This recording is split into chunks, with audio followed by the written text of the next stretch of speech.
Buen día, queridos estudiantes. Bienvenidos a su prueba de Ciencias Naturales. Si no sabías, la prueba de Ciencias Naturales tuvo 3 cambios importantes. Cambio número 1.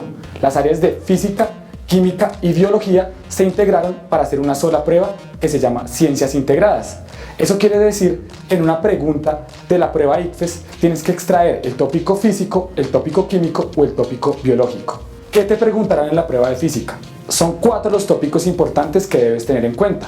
Número 1, mecánica clásica. Número 2, electricidad y magnetismo.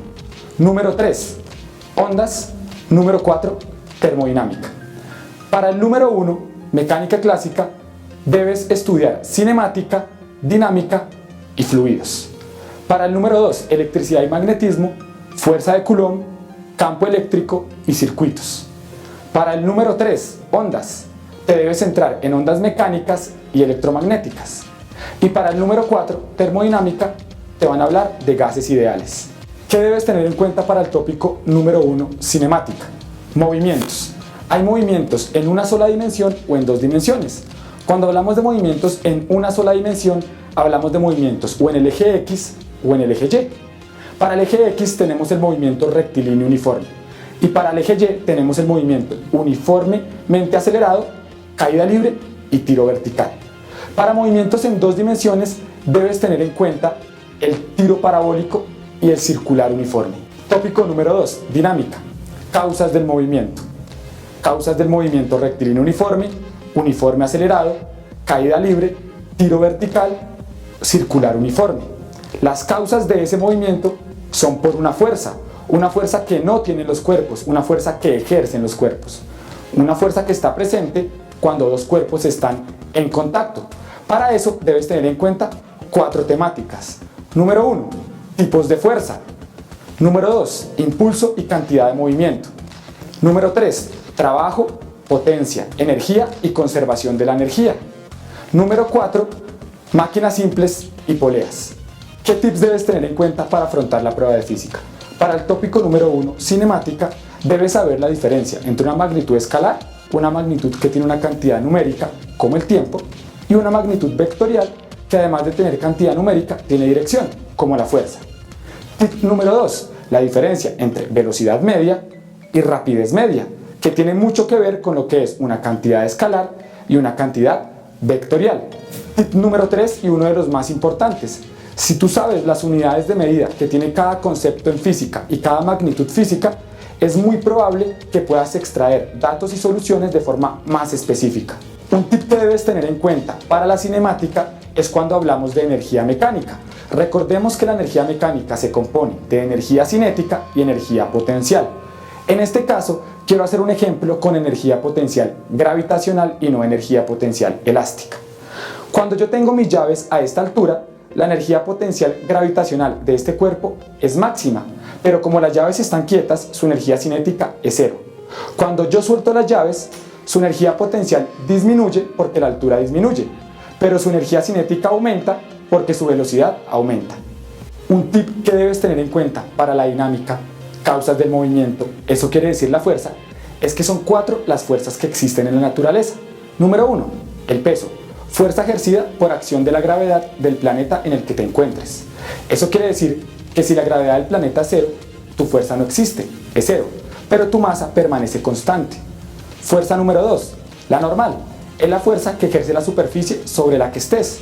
Es por eso que cuando tú estás sobre el suelo ejerce una fuerza hacia ti de forma vertical hacia arriba que recibe el nombre de normal.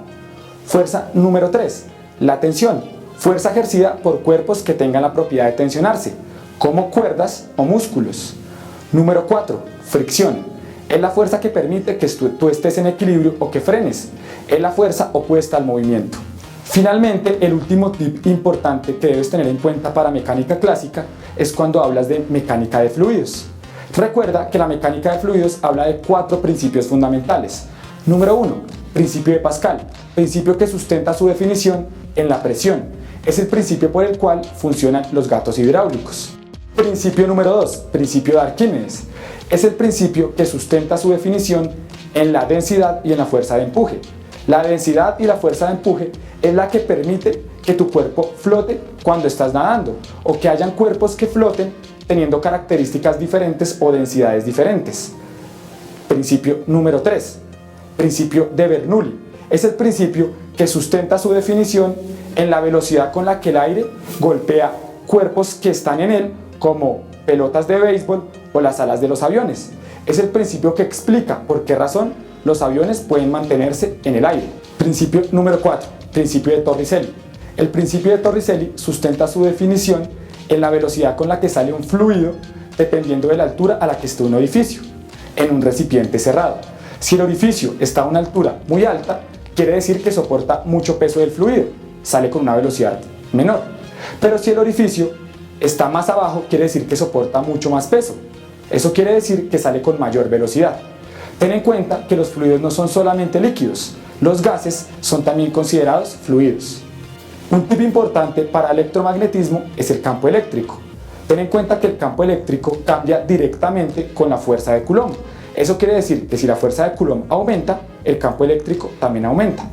La fuerza de Coulomb tiene que ver con la fuerza que se ejerce en dos cargas cuando están separadas a una distancia específica. Si las dos cargas están separadas a una distancia muy amplia, pues la fuerza es muy pequeña.